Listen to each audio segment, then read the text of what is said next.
भारत सरकार विदेशी निवेश को बढ़ावा देने और विशेष रूप से अमेरिकी कंपनियों को आकर्षित करने के लिए अपने परमाणु दायित्व कानूनों को सरल बनाने की दिशा में काम कर रही है।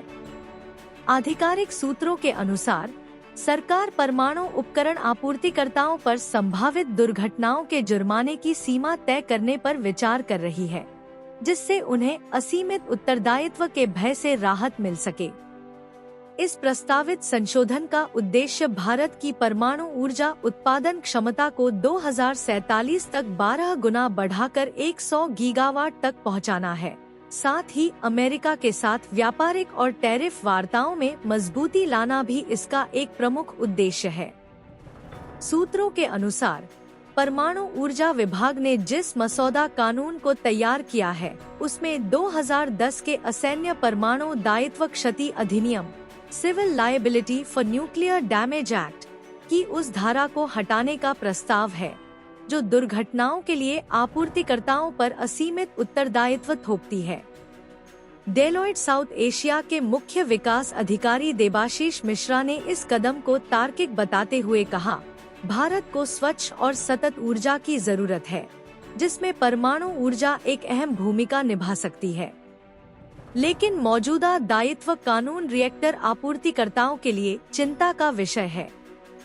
यदि सरकार दायित्व सीमा तय कर देती है, तो यह उनकी प्रमुख चिंता को दूर कर सकता है।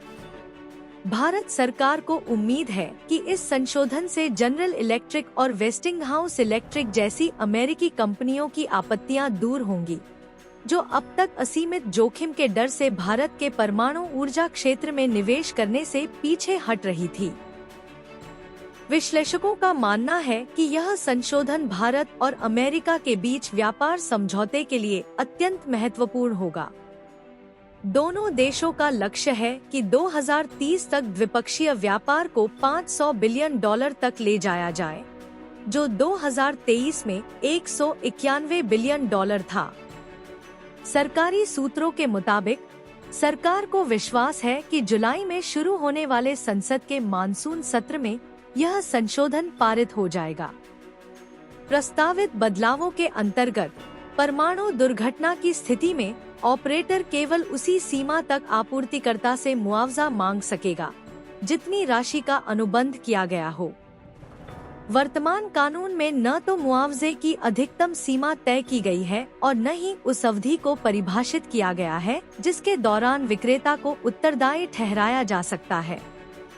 यदि ये संशोधन पारित होते हैं, तो यह कदम न केवल भारत की ऊर्जा सुरक्षा को मजबूत करेगा, बल्कि अंतर्राष्ट्रीय कंपनियों को निवेश के लिए एक भरोसेमंद और व्यावहारिक माहौल भी प्रदान करेगा।